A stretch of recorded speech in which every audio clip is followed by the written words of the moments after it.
There was a lady who says that she married the ghost of an 1,000-year-old pirate, and now she wants you to stop calling her crazy because she had enough. So this girl's name is Amanda Large Teague.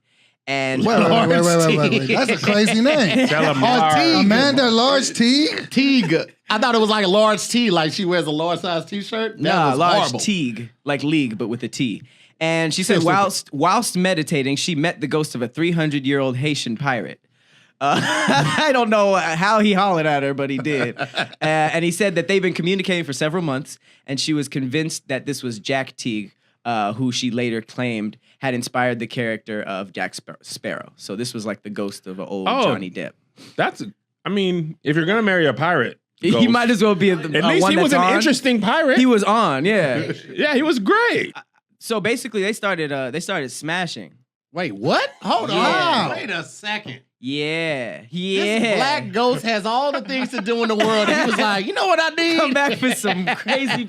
some pirate booty. Yeah, that was way better. I almost said the P word. I like it. So he said, her friends were like, she's hanging out with this guy all the time. They decided to get married. And he's dead. Who came to the wedding? I got more questions than answers. The fact that she has a backstory, she has a backstory for how they met. Right? Like, I was meditating. He came up. His name is Jack. Well, apparently this dude had black dreadlocks, a mustache, and a red bandana. That's any nigga in Miami. He just said he was dead. That was just his game. He just said, I'm dead. But they got married in international waters, and a medium spoke for Jack to give his consent to the marriage. A medium? Yeah. Why not a large? That was so dumb. That was so dumb. So 2 weeks after she married Jack, so this girl started encountering serious health problems. So she tried to leave her because she started feeling like sick. And he was like, "No, I'm gonna kill you if you escape me." So wait, she tried to leave. He tried to leave her. No, she tried to leave him. Ghost? Wait, she tried to leave a ghost. Yeah, and then they had to like do a whole exorcism. Hold on, thing. Pat. She's in a abusive relationship. You get it? Oh, that's pretty funny. That's pretty funny. How you said it shouldn't have been funny. Because it brought it all the way up. Abusive, hilarious. You understand to me? Hilarious. It hit me twice. I'm out of here. You ain't going nowhere. And really, you can't leave ghosts. You can't. He's a ghost. They pull it up. Go through They walls. are not respecting restraining orders. I got one more. When you were my boo. Yes, it worked. Yes. Despite the drum roll. So how did this end? She got like an exorcism. Why? Because she was getting a divorce. That is a take divorce. half of his afterlife. He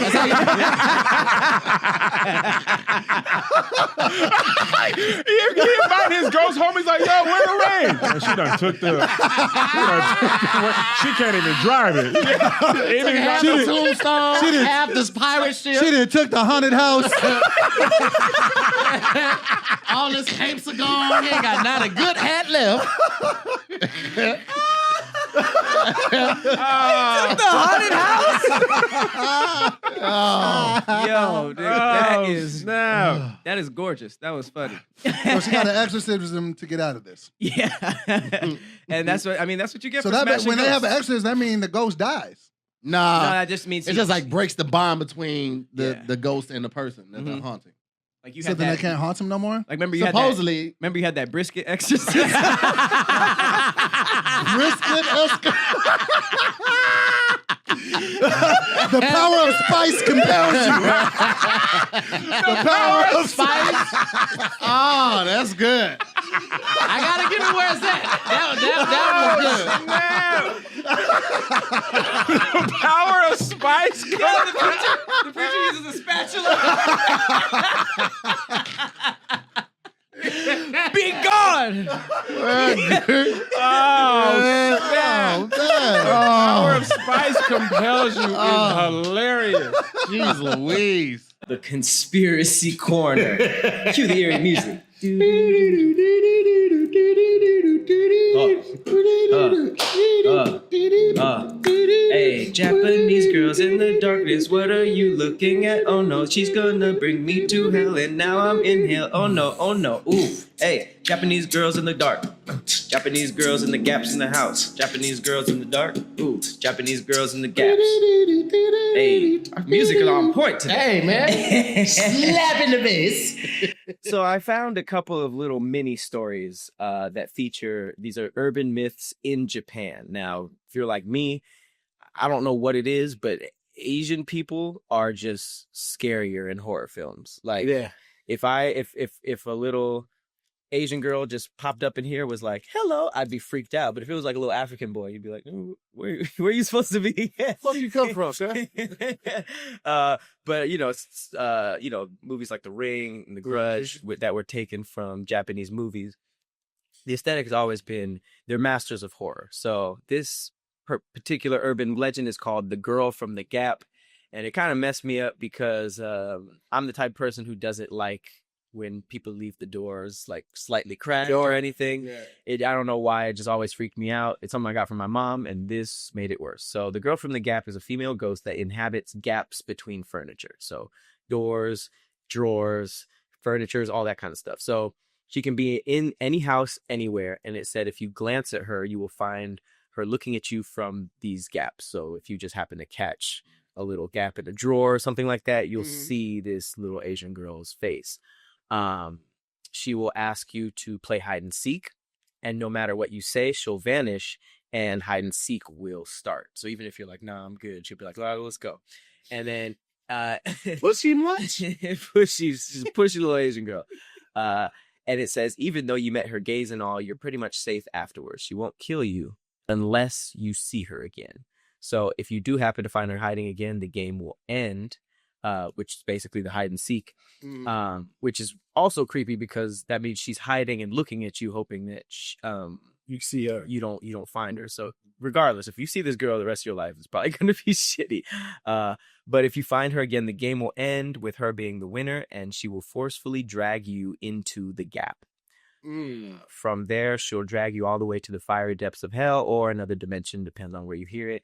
And then she'll begin to hunt her next victim. So it's kind of like, ghosts be so strong. Why you just gonna drag me? Like, hell? If you a little girl, you just gonna drag me and I can't fight you back? I feel like if they're able to drag me, at that point, I should be able to have whatever ghost strength I have to be able to fight back. Yeah, because if this bitch is hiding in gaps, obviously she ain't regular. So if she could drag me there, I should be able to fight back. She gotta fit you through the... Imagine you couldn't fit through the gap.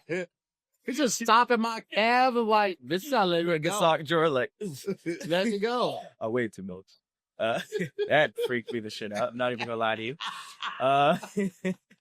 So yeah, if you're like me and you don't like little dark gaps in furniture, don't play hide and seek with this bitch. The only way you can win is if you're severely blinded in between seeing her, and that's when you win.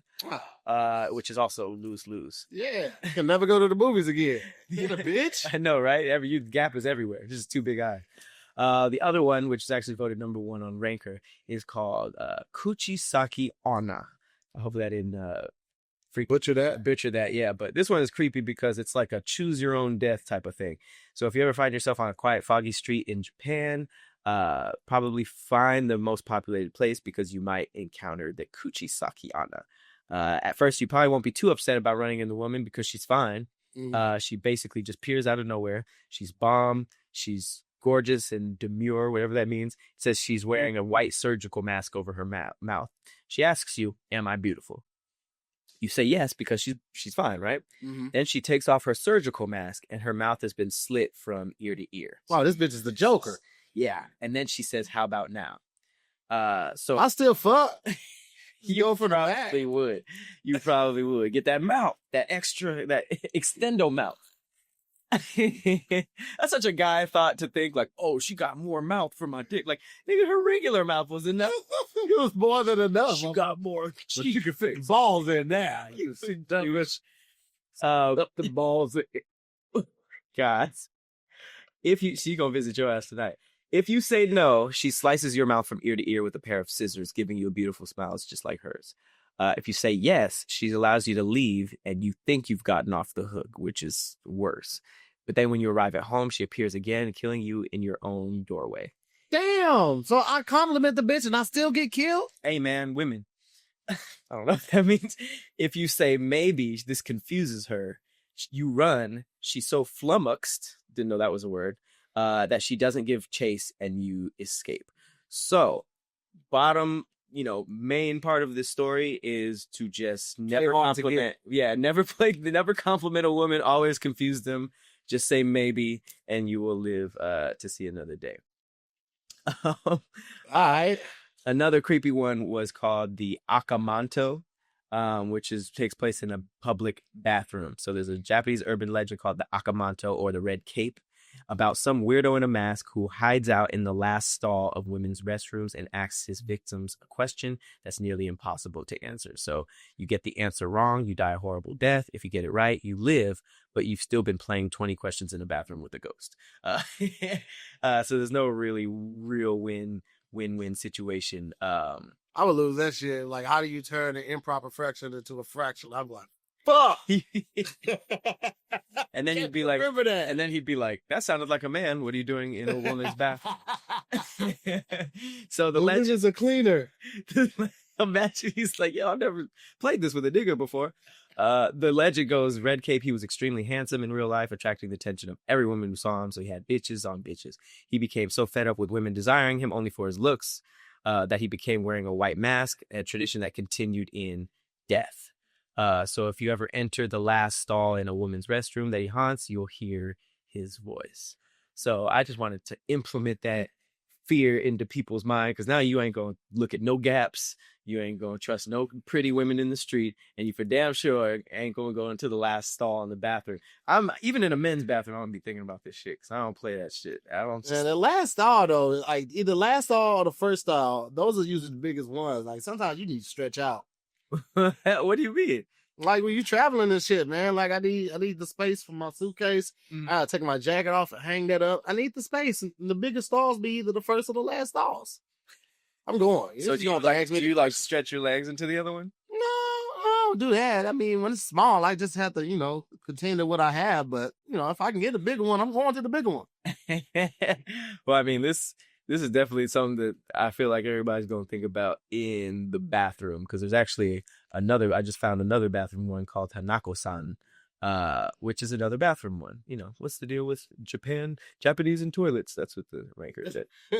But in this tale, Hanako-San is the ghost of a young girl who haunts the girls' bathroom at Japanese public schools. She can be found in the third stall in the restroom on the third floor. These are very tactical and strategic jokes. School children whisper instructions on how to conjure her, and you have to knock on the door of her stall 3 times, call her name, and ask if she's there. You're asking for it at that point. You absolutely are. Jesus. And then it says sometimes she pulls you into the toilet, sometimes she yells and frightens you. Her MO seems strictly to scare the living shit out of young girls, even though pulling somebody into a toilet is a little bit more than scary. That seems it's unsanitary. Ghosts ain't got no job. Like, who cleaning up the underworld or the afterworld? Like, y'all just got the time just to be scaring niggas and shit? Y'all be more productive. Maybe that's why kids be coming back and appearing, because they maybe they make dead kids clean up the underworld, and they be like, fuck this, and then they just on our so every little ghost kid, it's like, I had chores. I'd rather do this. It's pretty dark. Yeah. It's just overall. I'm gonna miss dinner, so I gotta eat your soul. Wait, what? It's pretty dark. I got some hot dogs in the freezer, my boy. You ain't got to eat no souls around here. It's weird. I feel bad for all the people who watch this. I get a lot of messages saying that people wait till it's nighttime, they smoke, they turn off all the lights, and then they watch this. But I feel bad for y'all, because I would not be taking this shit very well. Especially when you right when they hear something from the other room, they be like, when they press pause on the podcast, it's be looking like, it's the Gap Woman. The fuck was that shit? But we definitely want to thank you guys for tuning into another episode of Damn Internet You Scary. This story was actually a pretty get out of here, fly. This was a really creepy story. That it's an urban legend that started on Creepypasta. Creepypasta is like a really creepy story. website online that says a bunch of like urban stories, and you have to figure out if it's true. This story is called the Russian Sleep Experiment. It's also referred to as orange soda. So basically what happened is in the Soviet Union in the 1940s, in the World War II era, there was like a scientific experiment where people they got political prisoners. They were like kind of high-ranking generals, and they put them in a sealed gas chamber with the intent of keeping them awake for like 30 days. And then at the end, they were promised freedom, right? Mm-hmm. Scientific experiments must be the darkest, scariest concept. Because it's coming up with these ideas. Bro, it's just like in the lab on like the negative 50th floor where no one can hear you. It's just like, let's see what happens if we put a fucking arm in his asshole. And it's like, oh, wait a second. I'm an asshole guy. You have an arm sticking out your butt. That's not okay. Hey, that's what they was doing. That's where your mind went to first? I mean, it's all not okay. Was I supposed to put a PC experiment as something that made sense? None of this shit makes sense. Touche, like. So they behaved normally during the initial days. I guess they were talking and whispering to each other, and the researchers, there was a one-way glass, right? At the 4-day mark, it took darker turn. And then after 5 days, they started to complain about circumstances and demonstrated paranormal. So after probably like 9 days, they started screaming, and like it became like literally torture. They were tearing their own vocal cords, and then they would produce little squeaks after that. There was torn book pages inside and feces on the porthole windows, and they were just like literally going crazy just from lack of sleep. And then it became completely silent. They used the intercom to test if the subjects are still alive, and they would only get like short responses expressing compliance. After 12 days, the researchers come and instruct the subjects to do as they say, and they will either go free or get shot. To the researchers' surprise, one of them said, "We no longer want to be freed." Which is like, I feel like the nigga with the gun was like, did we still shoot? Did not expect it. Yeah, did not expect that. So they said on the 15th day, they decided to turn off the stimulating gas. By the way, these scientists really held out. Like, I feel like after the screaming, I'd be like, fam, they tore his vocal cords in there. Turn this shit off. But they was just like, let's see what happens on month 2. So they decided to turn the gas off on the 15th day, 2 weeks, and open the chamber. They discovered that the 4 surviving subject had performed lethal and severe mutilation and disembowelment on themselves, tearing off flesh, muscles, removing organs, self-cannibalism. I'm talking. And allowing 4 inches of blood and water to accumulate on the floor. Whoa, 4 inches of blood and water? Inches. You say you're 80% water. They found out. They was like, oh shit. What? Bro, just from sleep. Maybe there was some shit in the gas. The subjects also violently refused to leave the chamber and begged the scientists to continue to administer the stimulate. It murdered one soldier, severely injured another one, attempting to they tried to get them to move, and I think they killed a soldier and severely injured another one that attempted to get them out. They eventually were removed from the chamber, and all subjects were shown to exhibit extreme strength, unprecedented resistance to drugs and sedatives, superhuman abilities to remain alive despite lethal injuries, and desperate desire to remain awake and being given the stimulant. So they were just like zombies. They were just like, I need more. It was almost like a Captain America, like how he got all that stuff, but just with a crazy side effect. And then they were treated for their injuries. The surviving 3 subjects are being prepared to return to the gas station with the stimulate, and with EEG monitors showing short recurring moments of brain death. So they're kind of going in and out. Before the chamber is sealed, one of the subjects actually falls asleep and dies, and one researcher draws a gun and kills the other subject. With only one surviving subject, the researcher asks what he is, to which the subject identifies himself as an inherent evil, as a wild animal inside the human mind that is kept in check by the act of sleeping. And then the researcher shoots him dead. The last subject says his last words were, "So nearly free." So the urban legend is, what if sleep was protecting us from something in our own brain that these people had unlocked, which also it begs the question of, you know how you say you only use like 9% of your mind or 15% of your mind? What if the other percent was just horrible, but you were like stronger and you can resist it to stuff, but you were like, sleep was the thing that was keeping you from using the most of your mind, and if you did, you'd be fucking crazy. Not super smart like we would think. Yeah. We'd be thinking of like, what's the movie with Bradley Cooper? Limitless. That's what we think. We're like, oh, I finally have reached the last part of my brain. But nigga, I read that, and if you saw the picture, the image that went with it, it was like this dude who like his skin was like all like morphed together. It's a freaker. That's a crazy thought though, that sleep is keeping us humane. Mm-hmm. And if we didn't have sleep, we would become wild animals. That's an M. Night Shyamalan movie waiting to happen. That's right right, there. because the creepypasta is known for just making up stuff, like urban legends that spread, and then people say, is it true, is it not? But it isn't. This is, one of the ones that science is like, bah humbug. But two things. Number one, why would people say, yeah, that's true, we should definitely did that to people? And then the other thing is, these niggas are really great storytellers. I don't care if it's real or not, like, doesn't really, I mean, if this is real, for sure, let's look into that. But if it's not, it's like, that was interesting. Tell me more. That had me, because at first I was like, these niggas are staying awake. I was like, man, but that's torture to not be able to go to sleep.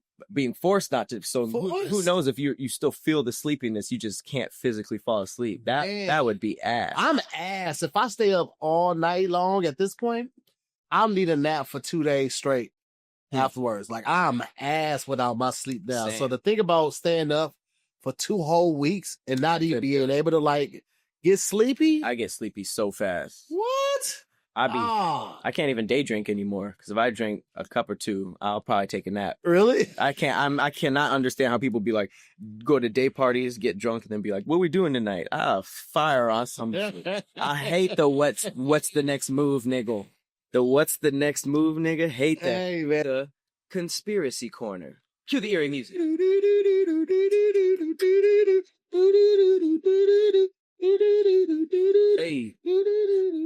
Hey, Israel, what are you doing? You got all these robot animals. What is all of this? It seems like rocks. Oh.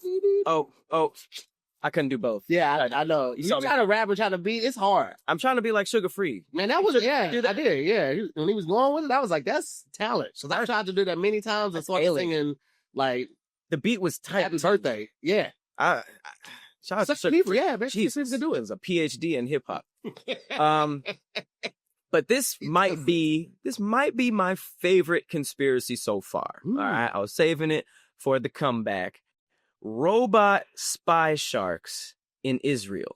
Mm-hmm. Okay? Mm-hmm. So apparently Israel has a bunch of animal conspiracy theories, because they were actually caught with using vultures as spies, griffins, bee eaters, which is like little hummingbirds. Like, they literally have like a whole team of people in their government that like use animals for like warfare and just like random stuff. So the crazy thing about this is that they're being accused of releasing robot sharks into the waters of Egypt to lower their, because they're beefing with Egypt.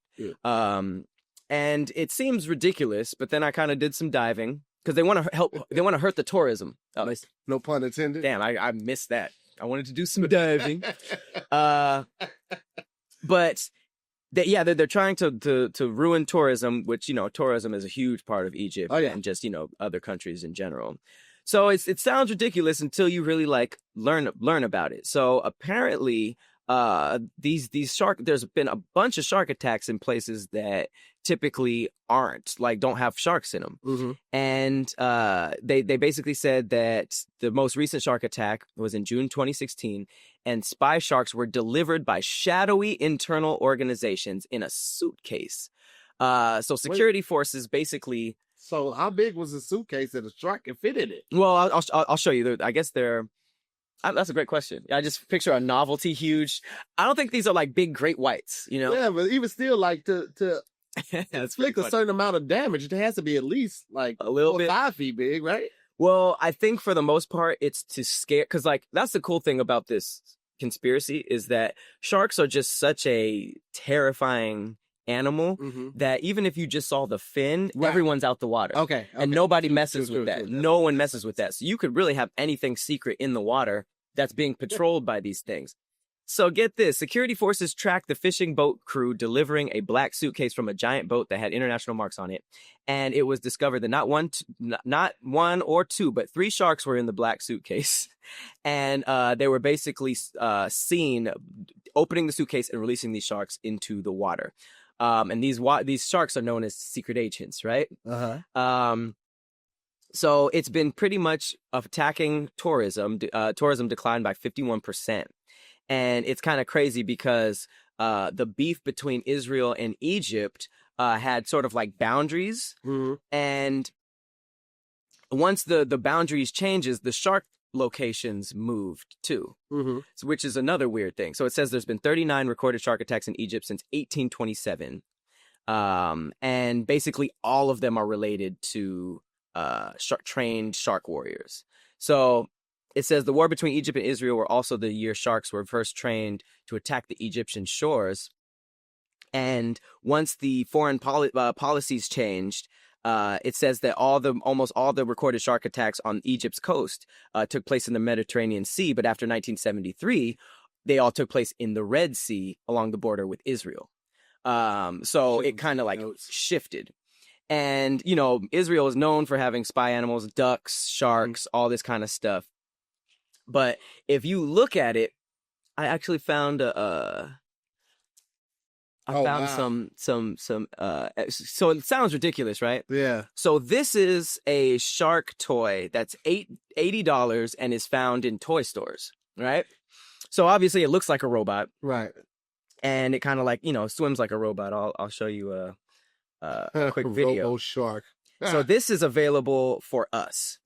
So they were just like, okay, that's cute, but what would the government have, right? Right. So then this photo surfaces, and they're like, okay, it's just a guy and a real shark. Wrong. Now check this out. This is a robot shark. What? And it looks crazy real. It really does. I watched this like a couple times and I was just like, okay, what's so crazy about it? But then if you keep watching, you see a little cord. Oh my God. Isn't that nuts? Can you imagine what the government can be doing with stuff like this? You know who I'm really upset with? Like, because my thought is somebody has to be able to control this. So if they're controlling this, they're probably like thousands of feet away or, you know, remote location controlling this remote control shark. But I lose fucking service on Verizon in the Hollywood Hills. How? How is this even possible? Government? I don't know. Now fuck that, man. I'm sick of this shit. I can't get fucking 3 bars in the Hollywood Hills, but these niggas is controlling sharks from halfway across the world. I'm sick of this shit, man. Somebody got to square up. This the bullshit I be talking about. I got to pay $170 a month for unlimited everything on this family plan, and my shit don't even work all the time, Verizon. Fuck y'all, man. Well, the governments could be spying on us with animals, and you just worried about Verizon. Nigga, I'll need these bars, my boy. I try to post this goddamn. I got to get my followers up. And these niggas talk about sharks and tourism. Fuck that shit, man. Get my boy. Fuck Verizon, bro. Like, I'm sick of this shit, man. Hey, Verizon, get your boy, man. Get your boy some bars or something. I'm sick of this shit, man. These niggas is controlling sharks from halfway around the world. It's crazy. And I can't make a phone call when I'm at the homie's house. God damn, man. These sharks probably got excellent Wi-Fi, especially like, I don't know how deep they could go, but like, it's wild, bro. They even have signs, man. The Mossad trained sharks are in these waters. Swim at your own risk. That's like making it official, damn near. But did you see, you know, not too long ago, there was a report about this dolphin going up to one of these sea life boats, and they was cleaning the water out, and the dolphin had like the camera on it and had all the Russian writing on it. So they were trying to train dolphins. It might have been beluga whales It was the beluga whales or the dolphins. Yeah, beluga whales. So like yeah. this isn't new, like the whole training animal thing. Mhm. But the robot stuff that emulates the real ones, that's crazy. The robot ones is where I draw the line. Yeah. I get it. Like you have a underwater base or like a Navy base, and you just have some of the animals just like as what is that called? Just surveillance. Yeah. That's one thing. It's still a little weird. But just a straight up robo shark keeping people out of the water for like political reasons, and you got like unmarked boats with secret agents opening briefcases and throwing robo sharks. Hell no. I'm not tripping too much about the robot sharks because I mean I'm still afraid of regular sharks, so I don't be in the ocean like that. But birds, I'm giving all birds the side eye now. Hey man. But hey, let us know. Does this creep you out? How do you guys feel about animals being involved in our shit? Like, why? You know what I mean? Like, we try to evolve. We involve everybody in our shit. Like, man. We just can't leave nothing alone. So, I mean, does it freak you out? You guys freaked out by these robot sharks, these birds with cameras? You know what I mean? Like, what's next? I don't like it.